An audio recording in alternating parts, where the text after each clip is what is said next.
এই সরকারের পতন খালি সময়ের অপেক্ষা এবং শীঘ্রই পতন ঘটবে এবং শীঘ্রই আপনি দেখতে পাবেন যে মোহাম্মদ ইউনিস আবার হয়তো প্যারিসে পালাবেন। আর বাংলাদেশি এই যে রিজভি টিজভি এদের তো লুঙ্গি রিমুভিং সেরিমনি করতে বেশি টাইমও লাগবে না। বাংলাদেশ 3 টুকরো হবে, 2 থেকে 3 টুকরো হবে এবং বাংলাদেশ থেকে একটা অংশ এই চট্টগ্রাম, রংপুর, সিলেট এটা কিন্তু বেরিয়ে যাবে। 2025-এ শ্রী নরেন্দ্র মোদী, আমাদের যশস্বী প্রধানমন্ত্রী শ্রী নরেন্দ্র মোদী বাংলাদেশকে 2 থেকে 3 টুকরো করবে। আজকে যদি হিন্দু হয়ে আমি যে হিন্দুরা যে বাংলাদেশে অত্যাচারিত এই কথাটা বলতে আমি যদি আজকে ভয় পাই, তাহলে তাহলে আমাকে কালকে পশ্চিমবঙ্গ থেকেও পালাতে হবে।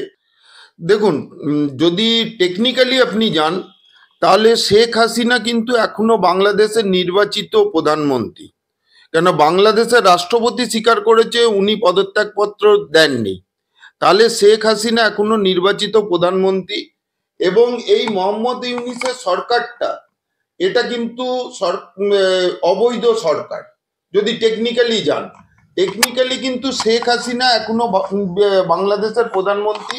সেই হিসেবে শেখ হাসিনাকে পার করিয়েছে বাংলাদেশের আর্মি, ভারতের হাতে, ভারতের অব্দি পৌঁছে দিয়ে গেছে।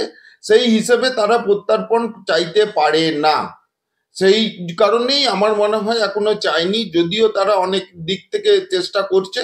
কিন্তু এসব চেয়েও তো কোনো লাভ নেই। ওরকম ভাবে যদি কেউ একটা বাচ্চা লজেন্সের আবদার করে, সবসময় আপনি দেবেন কি দেবেন না সেটা আপনার উপর নির্ভর করে। সরবদা চিন্ময় কৃষ্ণ দাশপ্রভুর গ্রেপ্তারি এবং পরবর্তীতে কারাগারের অভ্যন্তরে তার সঙ্গে যে দুর্ব্যবহার করা হচ্ছে, পর্যাপ্ত খাবার না দেওয়া এবং অন্যান্য ব্যবস্থা, একটা মানুষের দৈনন্দিন জীবনযাপন এবং বেঁচে থাকার জন্য যা কিছু প্রয়োজন হয় সেই একদম তার নিত্য নৈমিত্তিক কোনো কিছুই তিনি পাননি। এমতো অবস্থা একদম প্রাণনাশের হুমকিতেও দেওয়া হচ্ছে। ফের চট্টগ্রাম আদালতে একদম সন্ন্যাসী চিন্ময় কৃষ্ণ দাসের আইনজীবী যদিও না কাজে এলো না, কারণ কোন স্থানীয় আইনজীবীকে পাশে পেলেন না রবীন্দ্র ঘোষ। কি বলবেন? এটা তো একটা অদ্ভুত ব্যাপার যে বাংলাদেশে চিন্ময় কৃষ্ণ দাস প্রভুর সঙ্গে যেটা চলছে সেটা তো আপনার জেনিভা কনভেনশনও মানছে না। ওরা তো একটা, আমাদের দেশে দেখুন আমরা একটা আতঙ্কবাদীর সমর্থনে উকিল দিই, তার যদি নিজস্ব কোনো আইনজীবী না থাকে আমাদের লিগাল এড ফোরাম থেকে তাকে লয়ার দেওয়া হয়। কিন্তু সেটা যে আজকে দেখুন রবীন্দ্র ঘোষ যে ঢাকা থেকে উড়ে এসছেন, কালকে অত বর্ষিয়ান আইনজীবী, কালকে ওনার উপর মারধর হয়েছে, আজকে ওকালতনামা দিতে ওনার ওপর বাধা হচ্ছে, আজকেও ওনাকে ওকালতনামা দিতে বাধা দেওয়া হচ্ছে। মানে এরা বিচারটাকে একটা প্রহসন করে দিয়েছে। আর যে কাজী বিচার করছে, যে কাজী ওনাদের বিচার করছে সে যে কতটা পাজি সে বিষয়ে আমার কোনো সন্দেহ নেই। তার কারণ হচ্ছে কি, দেখুন প্রথমেই তার কোনো উকিল দিলেন না, কিছু না, অথচ 1 মাস মামলাটাকে পিছিয়ে দিলেন। এটা তো বিচার নয়, এটা বিচারের নামে একটা প্রহসন। জামাতিরা একটা প্রহসন করছে, বিচারের নামে একটা প্রহসন করে যেন তেন প্রকারে চিন্ময় কৃষ্ণ দাসকে জেলের ভেতরে কারাগারে রাখছে এবং কারাগারে একজন সন্ন্যাসীকে রেখেছে। তার যে ধর্মাচরণ সেটা করার জন্য পর্যাপ্ত জিনিসপত্র দিচ্ছে কিনা সেখানে হচ্ছে অসুবিধা। তার আহার, তো ওনার আহার সাত্বিক আহার, ওনার সেই ব্যবস্থাটা ওনাকে করতে দিচ্ছেন কিনা, কৃষ্ণ নাম উনি করতে পারছেন কিনা এগুলো নিয়েও সন্দেহ।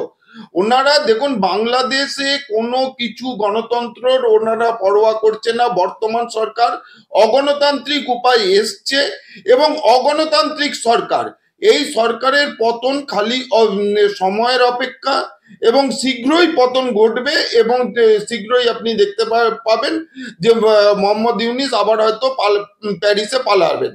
তবে উনি পালানোর সুযোগটা পেলে তবে তো কোথাও গিয়ে একটা প্রশ্ন উঠছে যে একাধারে যখন চিন্ময় ইস্কন একদম সনাতন ধর্মাবলম্বীদের জন্য একটা আদর্শ জায়গা বলা হয়, তো সেখানে চিন্ময় কৃষ্ণ দাশপ্রভুর গ্রেফতারি, পরবর্তীতে তার সঙ্গে ধারাবাহিকভাবে যা যা ব্যবহার আমরা দেখলাম আমাদের রাজ্যে, যেখানে পশ্চিমবাংলা এবং পূর্ব বাংলা একে অপরের একদম অবিচ্ছেদ্য অংশ, আমাদের রাজ্যের দলনেত্রী মমতা বন্দ্যোপাধ্যায়, তার বিশেষ কোনো প্রতিক্রিয়া লক্ষ্য করা গেল না। অপরদিকে দীঘায় জগন্নাথ মন্দির যখন স্থাপন করার কথা হচ্ছে, তিনি সেখানে চলে যাচ্ছেন, কি বলবেন? দেখুন, ব্যাপারটা হচ্ছে যে সবকিছুটাই রাজনীতির স্ট্যান্ড। মুখ্যমন্ত্রী বিধানসভায় কিছু গরম গরম বক্তৃতা দিচ্ছেন, ওদিকে ওনার সংখ্যালঘু ভোটটাকেও রাখতে হবে, ওনার কথায় দুধেল গাই, তাদেরও দিকটা দেখতে হবে। সেই জন্য সিদ্দিকুল্লাহ, হুমায়ুন কবিরের মতো নেতাদেরকে বসিয়ে রেখেছেন উনি। আবার এদিকে জগন্নাথ মন্দিরের ওখানে চলে যাচ্ছেন যে যাতে আবার হিন্দুরা সম্পূর্ণ ওনার বিরুদ্ধে না চলে যায়। কিন্তু সনাতনীরা, এটা ঠিক যে সনাতনীরা তৃণমূলের আসল রূপ, মমতা ব্যানার্জির আসল রূপটা কি বুঝতে পেরেছেন।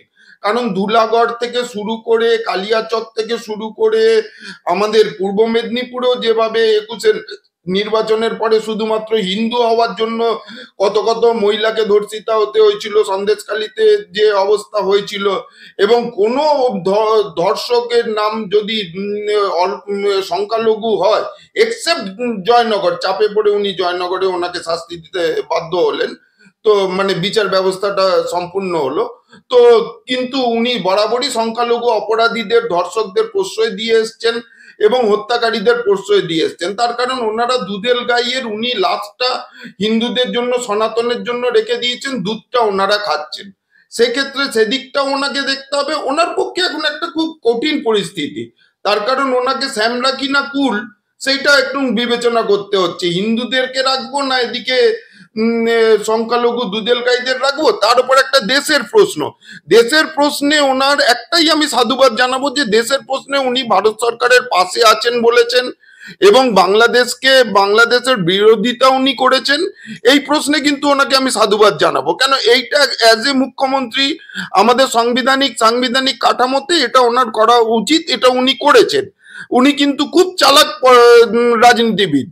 মমতা বন্দ্যোপাধ্যায়কে কোনো মতেই কেউ নির্বোধ পলিটিশিয়ান বললে আমি একমত হব না। মমতা বন্দ্যোপাধ্যায় যথেষ্ট বুদ্ধিমতী এবং উনি বুদ্ধিমত্তার সঙ্গে ব্যালেন্স করে এগোতে চাইছেন, কিন্তু এই হিন্দু ভোট, সনাতন ভোট ওনার কাছ থেকে সরে গেছে, সেটাকে উনি এখন আর নাটক করে ফিরে পাবেন না। স্বরূপদা, চিন্ময় কৃষ্ণ দাসবাবুর প্রসঙ্গে আমি আসবো। চিন্ময় কৃষ্ণ দাসবাবুর যে আইনজীবী, তাকে রীতিমতো আমরা দেখেছি যে আইনজীবীদের সাথে তার যে সাক্ষাৎ, একদম অনুমতি পেয়েও এবারে হলো না সাক্ষাৎ, একদম চিন্ময় বাবুর সঙ্গে দেখা করতে পারলেন না আইনজীবী রবীন্দ্র ঘোষ। কিছু প্রক্রিয়ার কথা বলছেন জেল কর্তৃপক্ষ, দেখা করতে গেলে 1 ঘন্টা সময় লাগবে, একই দিনে শুনানিও রয়েছে, সে কারণে চিন্ময় বাবুর সঙ্গে সাক্ষাৎ হয়নি, জানালেন চিন্ময় কৃষ্ণ প্রভুর আইনজীবী রবীন্দ্র ঘোষ। এগুলো হচ্ছে ওদের মানে বাহানাবাজি, যে যাতে ওকালতনামাটা সই না করতে পারেন। তারপরে রবীন্দ্র ঘোষের মতো একজন বর্ষিয়ান আইনজীবীকে যেভাবে ওনারা আঘাত করছেন, দৈহিক আঘাত করছেন, আমি তো বলবো যে এই ভদ্রলোকটা রবীন্দ্র ঘোষের প্রচন্ড মানসিক জোর, যে উনি ফাইটটা দিতে পরপর 2 দিন ওরকম ভাবে মার আঘাত পেয়েও যে উনি যে ফাইটটা দিচ্ছেন, তার জন্য আমি অন্তত ওনাকে কুর্নিশ জানাই, সালাম জানাই, যে উনি যে কাজটা করেছেন সত্যি সাহসিকতার। কিন্তু এইটা তো বাংলাদেশ সরকারকেও ভাবতে হবে, যে বাংলাদেশে যদি আজকে ন্যায় বিচার কেউ না পায়, তাহলে আন্তর্জাতিকভাবে কিন্তু বাংলাদেশই বদনাম হচ্ছে। আর আমার মনে হয় যে বাংলাদেশ এইভাবে আন্তর্জাতিকভাবে আরো কোণঠাসা হয়ে পড়ে একটা অবস্থা হবে, যে শেখ হাসিনা কেই আবার হয়তো পুনর্বহাল করা বা অন্য কোনো উপায়ে চলে যেতে বাংলাদেশ বাধ্য হবে। কোথাও গিয়ে তাহলে বলছেন ক্ষমতায় আবার ফিরে যেতে পারেন শেখ হাসিনা? ফিরে যেতে পারে, তার আগে অনেক কিছুই হতে পারে। বাংলাদেশ আগে অক্ষত থাকবে কিনা সেটা আগে চিন্তা করুন। বাংলাদেশ তো অক্ষত থাকবে কিনা সেটা নিয়েও তো সমস্যা। ওনারা আবার পাকিস্তানের সঙ্গে হাত মিলিয়েছেন। একদমই। মিছিলে বেরোলেই বোমা হুমকি হেফাজতে ইসলামের। সন্ন্যাসী চিন্ময় কৃষ্ণ দাসের গ্রেফতারের প্রতিবাদে মিছিলে হুমকি, কি বলবেন? এটা কি চলছে বাংলাদেশে? হচ্ছেটা কি? বাংলাদেশে যেটা হচ্ছে সেটা সম্পূর্ণভাবে স্বৈরাচারী একটা শাসন চলছে এবং চরম জেনোসাইড চলছে, হিন্দুদের ওপর চরম জেনোসাইড একটা চলছে। তার সঙ্গে ভারত বিরোধিতার জিগির তুলে কিছু কুঁয়োর ব্যাং লাফালাফি করছে। এই যে আমি একটা কথা বলবো, যে একে তো তারা বাংলাদেশ না বাংলাদেশ আমি বুঝতে পারি না। তার কারণ তারা IMF, বিশ্বব্যাংক সবার কাছ থেকে তারা সমস্ত কিছু ধার ছাড়া চলতে পারে না। ভারত থেকে চাল না গেলে, নুন না গেলে তাদের খাবার হবে না, অথচ ভারতের চাল নুন খেয়ে নিয়ে গালাগালি দিতে হবে। এই যে ওদের মধ্যে একজন কাংলা নেতা আছে রিজভি, তার বুকের পেসমেকারটাই মুকুন্দপুরের হাসপাতালে বসিয়ে গেছেন, যে উনি একটা শাড়ি এনে পড়াচ্ছেন, এনে পড়াচ্ছেন, আরে বাবা বুকের পেসমেকারটা বের করিয়ে নিয়ে পুড়ি দে, হয়ে গেল, তুইও শেষ হয়ে যাবি, তোর এসব পাগলের পাগলামিও শেষ হয়ে যাবে। সেসব তো করবেন না। যাই হোক, এই বাংলাদেশ আরেক ভিখারি দেশের সঙ্গে মিশেছে, সে হচ্ছে পাকিস্তান। এরা সাহায্য চাইছে পাকিস্তানের কাছ থেকে। পাকিস্তানের এক নেতার আমি দেখলাম যে এসে নিয়ে বলছে যে পাকিস্তান কে অ্যাটম বম আপনা বাংলাদেশ কা ভি হ্যায়, ওদেরকে ওরা অ্যাটম বম দেবে। এক প্রথম কথা হচ্ছে পাকিস্তানের কাছে যে অ্যাটম বোমটা আছে, অ্যাটম বোমটা কিভাবে চালাতে হয়, কিভাবে অ্যাটম বোমটা যে থাকলেই তো হলো না, অ্যাটম বোমটা কিভাবে করবেন ওনারা, সেটা ওনারা জানেন কিনা সন্দেহ। তার উপর ওনারা হয়তো ভুলে গেছেন, পাকিস্তান আর্মি একটা কথা ভুলে যাচ্ছে, বাংলাদেশও ভুলে যাচ্ছে। 1971-এর যুদ্ধের কথা আমি আপনাকে স্মরণ করিয়ে দিই। 1971-এ এই পাকিস্তান আর্মি এন্টায়ার সারেন্ডার করতে বাধ্য হয়েছিল। একটা জিনিস হয়েছিল, দর্শকদের আপনার মাধ্যমে দর্শকদের আমি বলতে চাই যে পাকিস্তান আর্মির প্যান্ট খুলে নেওয়া হয়েছিল, যেটা হচ্ছে কি প্যান্ট রিমুভিং সেরিমনি হয়েছিল সেই সময়। আজকালকার দিনে ভারত বর্তমানে মোদিজির আমলে ভারতীয় সেনা এতই শক্তিশালী, শুধুমাত্র ওই প্যান্ট রিমুভিং সেরিমনি এবারে হবে না, তার সঙ্গে আন্ডারগার্মেন্ট আরো কি কি রিমুভিং সেরিমনি হয়ে যাবে, সেটার আমি কোনো গ্যারান্টি দিতে পারছি না। আর বাংলাদেশি এই যে টিজবি এদের তো লুঙ্গি রিমুভিং সেরিমনি করতে বেশি টাইমও লাগবে না। একটা প্রশ্ন করতে হয় স্বরূপদা, ইউনূস সরকারের কেন কোথাও গিয়ে টার্গেট চিন্ময় কৃষ্ণ দাসবাবু, এবং কেন আইনজীবীর ব্যবস্থা করছেন না ইউনূস সরকার? কি এর পেছনে রহস্যটা কি? এর পেছনে রহস্য হচ্ছে বাংলাদেশে যে যতটুকু এখন হিন্দু আছেন, 7-8% হিন্দু বেঁচে রয়েছে 21%, 27% থেকে। আমার তো মনে হয় সেই সময় যদি আমার জন্ম হয়নি ওই টাইমটাতে, তো সেই সময় যদি সমস্ত হিন্দুরা রুখে দাঁড়াতেন তাহলে বাংলাদেশে এই অবস্থা হতোই না। এখন বাংলাদেশের যে বাকি যে হিন্দুরা আছে তারা কিন্তু রুখে দাঁড়িয়েছে। আপনি দেখুন চট্টগ্রাম, রংপুর, সিলেট, এখানে কিন্তু হিন্দুরা কিন্তু একত্রিত হয়ে 2-3 লাখের লোকের সমাবেশ হচ্ছে এই অভাবের মধ্যেও। আর চিন্ময় কৃষ্ণ দাস সেই একত্রিতটা করেছেন কোনো বিদ্বেষ দিয়ে নয়, উনি গীতার বাণী দিয়ে, ধর্ম দিয়ে করেছেন, কোথাও উনি বিদ্বেষ দেননি। কিন্তু আজকে যদি মোহাম্মদ ইউনিস এবং বিএনপি জামাতিরা যদি এইভাবে চলতে থাকে, তাহলে আমি আপনাকে বলে দিচ্ছি ভবিষ্যতে বাংলাদেশ 3 টুকরো হবে, 2 থেকে 3 টুকরো হবে। এবং বাংলাদেশ থেকে একটা অংশ এই চট্টগ্রাম, রংপুর, সিলেট এটা কিন্তু বেরিয়ে যাবে। অলরেডি কিন্তু দেখুন একটা আরাকান সেনা 257 কিলোমিটার বর্গ কিলোমিটার দখল করে নিয়েছে। ভারত বঙ্গোপসাগরটা দেখুন পুরোটাই ভারতের দখলে, সেখানে ওরা ক্যাম্পও করতে পারবে না। দুটো সাবমেরিন আমাদের রেখে দিয়েছে, যারা ব্যালিস্টিক মিসাইল পাঠাতে পারে, পরমাণু সাবমেরিন আছে। তো সুতরাং বাংলাদেশের কোনো ক্ষমতা নেই। এই বাচ্চা উপদেশটা যারা মানে কি বলবো, যার নির্বোধ লোকেরা সরকার চালাচ্ছে, নির্বোধ লোকেরা যা কিছু আস্ফালন করুক, কাগুজে বাগদের আস্ফালন নিয়ে ভয় পাওয়ার কোনো কারণ নেই। বাংলাদেশ যদি ফুল ফেজেড ওয়ারও যায় তাহলে একদিনও লাগবে না, এক বেলার মধ্যেই ভারত বাংলাদেশকে দখল করে নিতে পারবে। আর বর্তমানে যে পরিস্থিতি হচ্ছে, আমি আপনাকে বলছি 1971 সালে শ্রীমতী ইন্দিরা গান্ধী পাকিস্তানকে 2 টুকরো করেছিলেন, আর 2025-এ শ্রী নরেন্দ্র মোদী, আমাদের যশস্বী প্রধানমন্ত্রী শ্রী নরেন্দ্র মোদী বাংলাদেশকে 2 থেকে 3 টুকরো করবে, এটা আমি আপনাকে বলে রাখছি। আর ওই যেমন পাক আর্মি যদি তারা সাহায্য করতে আসে, তাদের যে প্যান্ট রিমুভিং সেরিমনি হয়েছিল, এবারে তাদের আন্ডারগার্মেন্টস রিমুভিং সেরিমনি হবে। সরদা, একদিকে আপনি একদিনে বাংলাদেশ দখলের কথা বলছেন, আমি আপনার কথার সাথেই বলবো তাত্ত্বিকরা বলছেন, রাজনৈতিক তাত্ত্বিকরা, যে ইউনুসপন্থীদের তো দিবা স্বপ্ন দেখার খামতি নেই, কারণ ফের হাস্যকর আস্ফালন ইউনুসপন্থীদের এবারে। একদম তাত্ত্বিকদের কথায় চাঁদ ধরার শখ এক প্রাক্তন পুলিশ অফিসারের। পশ্চিমবঙ্গ দখলের ফাঁকা আওয়াজ দেওয়া হচ্ছে, উত্তর পূর্বের 7 সিস্টার দখলেরও স্বাদ। আর কত নিচে নামবে অকৃতজ্ঞ বাংলাদেশ, কি বলবে? কিচ্ছু না, আমাদের একটা বর্ডারের ভেতর থেকে 1 কিলোমিটার ঢুকে আসুক না, ওদের অত পশ্চিমবঙ্গ কলকাতা দখল 4 দিন তো কালকে ওভার হয়ে গেল। আমি তো ছাদে চড়ে দূরবীন দিয়ে খুঁজে দেখেও তো একটা কে দেখতে পেলাম না। নিউ মার্কেটে গেছিলাম গতকাল, কিছু বাংলাদেশি শপিং করছেন, তো আমি বললাম যে কি হলো, এগুলো পোড়ানোর জন্য নিয়ে যাচ্ছেন? বলছে যে বলেন কি, এগুলো আমরা ভালোবাসি, আমরা ভারতে কি শপিং করতে আসি। তো আমি তো বুঝতে পারছি না যে এদিকে রিজভী সাহেব এসব পড়াচ্ছেন আর ওনারা শপিং করতে আসছেন। এই সামনে মুকুন্দপুরে যান, দেখুন এখনো বাংলাদেশি রোগীরা রয়েছে চিকিৎসার আশায়। শিয়ালদা স্টেশনে এখনো সরকারি হাসপাতালে দেখানোর জন্য তারা এসে পৌঁছচ্ছে। তো সুতরাং এইসব কিছু সংখ্যক লোকেরা যা তা বলুক, কিন্তু বাংলাদেশিরা চায় না যে এরকম ভাবে কিছু একটা হোক। কিন্তু না চাইলেও এরা নিজেদের ফাঁদে যেভাবে পড়ছে, তাতে বাংলাদেশের দু তিন টুকরো হওয়া সময়ের অপেক্ষা। আর এই আন্তর্জাতিক পরিবেশটা আমি আপনাকে বলছি, সিরিয়াতেও তো আসাদ খুব লাফিয়েছিল। আজকে মোহাম্মদ ইউনিস যেমন লাফাচ্ছে, সিরিয়াতে তো আসাদ খুব লাফিয়েছিল।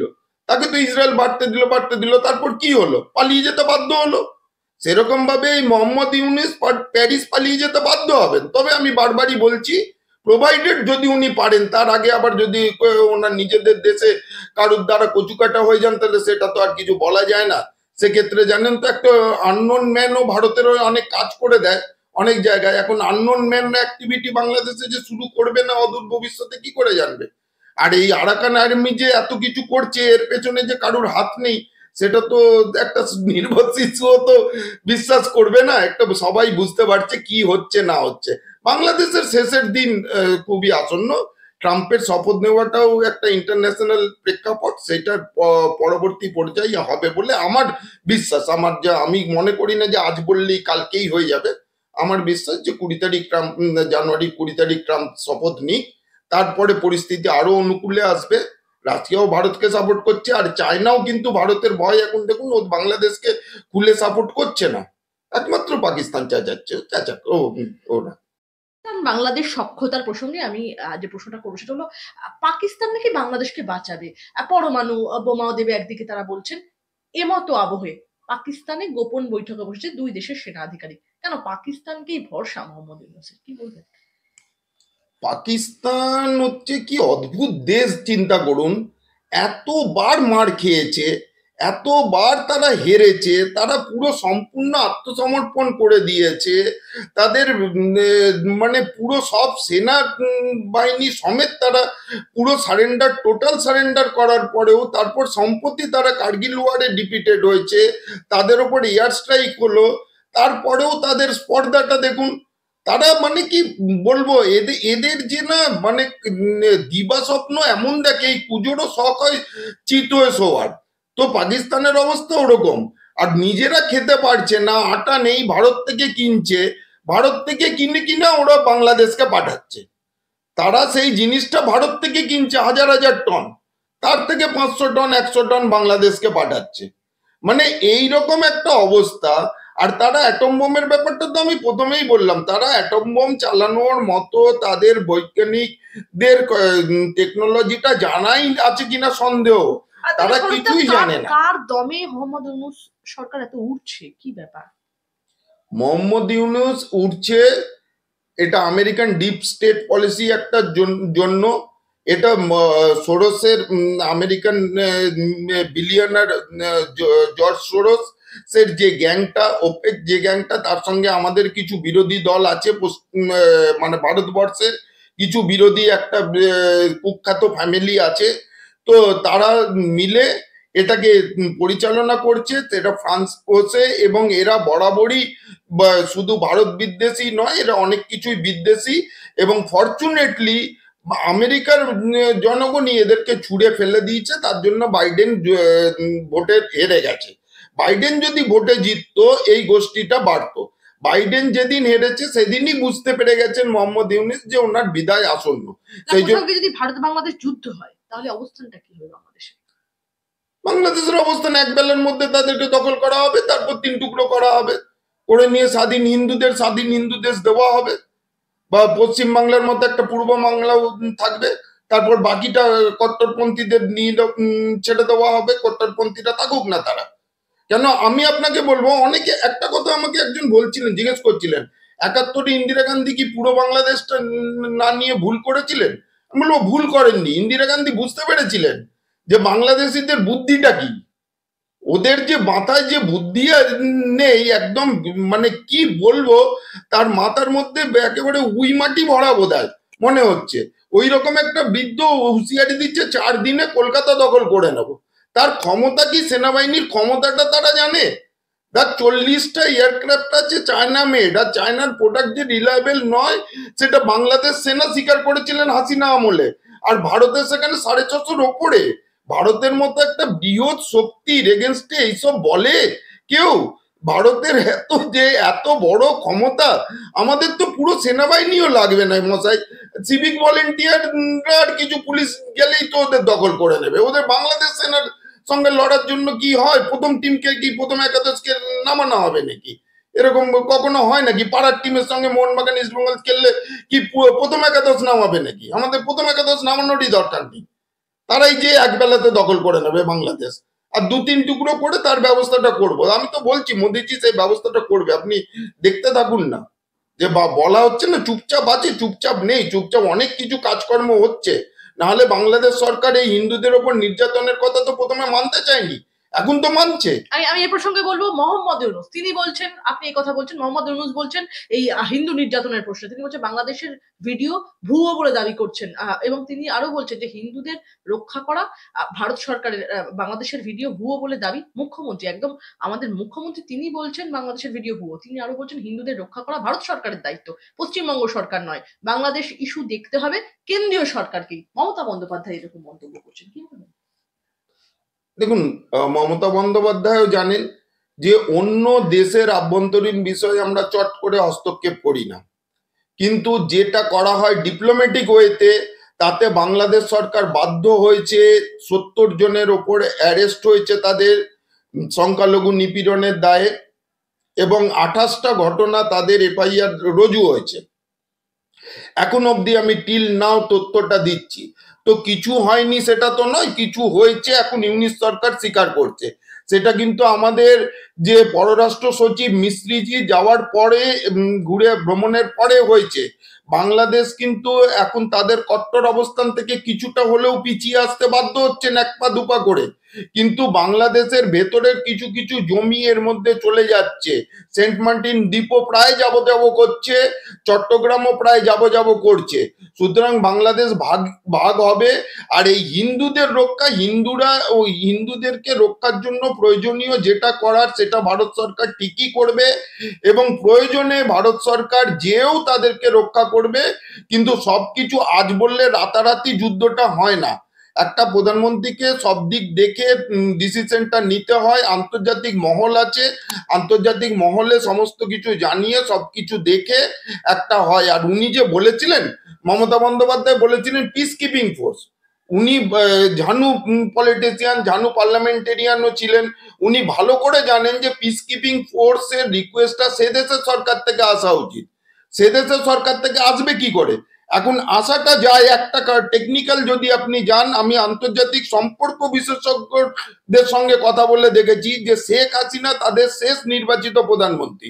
এবারে শেখ হাসিনা যদি ভারতকে অনুরোধ করে যে বাংলাদেশের অবস্থা খারাপ, সেখানে ভারতের হস্তক্ষেপ চাই, সৈন্য চাই বাঁচানোর জন্য, তখন ভারত কিন্তু ফোর্স পাঠাতে পারে।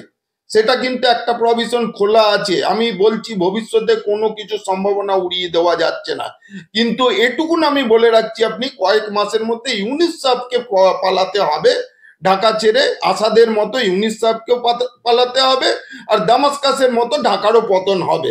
বাংলাদেশ 2-3 টুকরো হবে। আর পাকিস্তান যদি আছে, পাক আর্মির আন্ডারওয়্যার ওপেন রিমুভিং সেরিমনিটা হবে। স্বরূপদা, একটা ছোট্ট প্রশ্ন, যে মমতা বন্দ্যোপাধ্যায় রাজ্যের মুখ্যমন্ত্রী এরকম এহেন মন্তব্য করছেন, ভুয়ো বলছেন? মমতা বন্দ্যোপাধ্যায় অ্যাকচুয়ালি, আমি সেই মন্তব্যটা দেখিনি যে পুরো সম্পূর্ণ উনি ভুয়ো বলেছেন। তবে কিছু উনি কিছু ভিডিও কিন্তু কিছুটা সত্য আছে, সেটাও উনি একটা জায়গায় আমি দেখেছিলাম স্বীকার করেছেন। হিন্দুদের ওপর উনি এদিকে ভুয়ো বলছেন ওনার দুধেল গাইদের খুশি রাখার জন্য। আবার কিছুটা বলছেন যে কেন্দ্র সরকারকে ব্যবস্থা নিতে হবে, সেটা আবার ব্যালেন্স রেখে খেলছেন উনি। এখন বললাম না যে শ্যামরা কি না কুলরা কি সেই অবস্থা পড়েছেন। তো উনি নিজেই একটু চিন্তার মধ্যে আছেন যে কোন দিকটা রাখবেন। তো যাই হোক, একটা মেন এটা হচ্ছে কি ভারত সরকারের ব্যাপার, আর ভারত সরকার যথোপযুক্ত ব্যবস্থা নিচ্ছে। আর আন্তর্জাতিক মহল আজকেও আপনি বলছেন যে ব্যাপারটা ব্যাপারটা তো ব্রিটেনের পার্লামেন্টে উঠেছে, ব্রিটেনের পার্লামেন্টেও উঠেছে যে হিন্দুদের ওপর অত্যাচার হচ্ছে, আমেরিকাতেও উঠেছে, সেটা সারা বিশ্ব থেকে তাদের ওপর নিন্দা করা হচ্ছে এবং হিন্দু জেনোসাইডের বিরুদ্ধে সারা বিশ্বের জনমত একত্রিত হচ্ছে। 158টা দেশে ইসকনের সেদিন আন্দোলনের দিন প্রতিবাদ করা হয়েছে, কানাডাতেও প্রতিবাদ মিছিল বেরিয়েছে, বিভিন্ন জায়গাতে অস্ট্রেলিয়া নিউজিল্যান্ড সমস্ত জায়গাতে বেরোচ্ছে। তো সমস্ত সারা পৃথিবী বলছে এটা সঠিক, এখানে একটি মুখ্যমন্ত্রী কি বললো না বললো সেটা ইম্পর্টেন্ট নয়, রাষ্ট্রপ্রধান এবং পার্লামেন্টে দাঁড়িয়ে লোকেরা কি বললো। মমতা বন্দ্যোপাধ্যায় সাংসদরা কিন্তু সংসদে দাঁড়িয়ে মেনে নিয়েছে হিন্দুদের ওপর অত্যাচার হচ্ছে। ওনারা যদি যদি আমি একটা কথা বলবো, কিছু হিন্দু এখনো আছেন সেকুলার, যারা পালিয়ে এসেছিল, বাঙালি হিন্দু বিশেষ করে, যারা হিন্দুদের ওপর অত্যাচারকে মানবতার ওপর অত্যাচার বলে গুলিয়ে দিতে চাইছেন। আজকে যদি হিন্দু হয়ে আমি যে হিন্দু, হিন্দুরা যে বাংলাদেশে অত্যাচারিত এই কথাটা বলতে আমি যদি আজকে ভয় পাই, তাহলে সেই সব তাহলে আমাকে কালকে পশ্চিমবঙ্গ থেকেও পালাতে হবে। যে সমস্ত হিন্দুরা পালিয়ে এসেছিল বাংলাদেশ থেকে আজকে, যে তারা শুধুমাত্র হিন্দু হওয়ার অপরাধে পালিয়ে এসেছিল এবং এখনো পালাচ্ছে কিছু কিছু লোক, তাদেরকে যদি তারা যদি আমি হিন্দু এই কথাটা বলতে ভয় পায়, কালকে তাদেরকে পশ্চিমবঙ্গ থেকেও পালাতে হবে। সেই কথাটা যাতে সেই সেকুলার হিন্দুরা, মার্ক্সবাদী হিন্দুরা যাতে মনে রাখেন যে হিন্দুরা অত্যাচারিত হচ্ছে, এটা স্পষ্ট বলতে শিখুন, স্পষ্ট কথাটা স্পষ্ট বলুন। একদমই। সর্বদা আমার শেষ প্রশ্ন আপনার কাছে, যেমনটা আপনি একদম শুরুর দিকে বলছিলেন যে চিকিৎসার জন্য এখনো বাংলাদেশিরা ভারতবর্ষ এবং রাদার পশ্চিমবঙ্গের উপরে নির্ভরশীল, সেই চিকিৎসার জন্য এখনো ভারতবর্ষই ভরসা বাংলাদেশিদের। ভারত বাংলাদেশ সীমান্তে ধরা পড়লো একদম সেই ছবি, এরপরও ভারতকে শত্রু ভাববেন মোহাম্মদ ইউনূস, কি বলবেন? দেখুন, সাম্প্রতিক একটা সমীক্ষা, খুবই রিলায়েবল সমীক্ষা বাংলাদেশের মাটিতে হয়েছিল এবং সেটা বাংলাদেশিরাই করেছিল কিছু আন্তর্জাতিক তাদের পার্টনারদের সঙ্গে মিশে। তো সেই সমীক্ষায় 53% মানুষ এখনো বাংলাদেশের চাইছে যে ভারতের সঙ্গে বন্ধুত্বপূর্ণ সমঝোতা হোক। তো এটা কিন্তু একটা বিগেস্ট ইস্যু। আজকে বাংলাদেশের জিনিসপত্রের দামের যে ঠেলা, বাংলাদেশ এই যে বৈরিতাটা রাখতে চাইছে, তারা এই যে যুদ্ধ জিগির করছে, তারাও জানে যুদ্ধ হলে একবেলায় হারবে তারা। তার কারণ হচ্ছে কি, তাদের দেশের দ্রব্যমূল্য কোথায় চলে গেছে চিন্তা করুন। ভারত এখনো পুরোপুরি বন্ধ করেনি, ভারত এখনো হিউম্যানিটেরিয়ান গ্রাউন্ডে কিন্তু পাঠিয়ে যাচ্ছে। আজকে যদি পাঠানো বন্ধ করে তাহলে ও না খেতে পেয়ে মরবে, তারা চালগুলো যে পাঠানো যদি আমরা বন্ধ করে দিই না খেতে পেয়ে মরবে।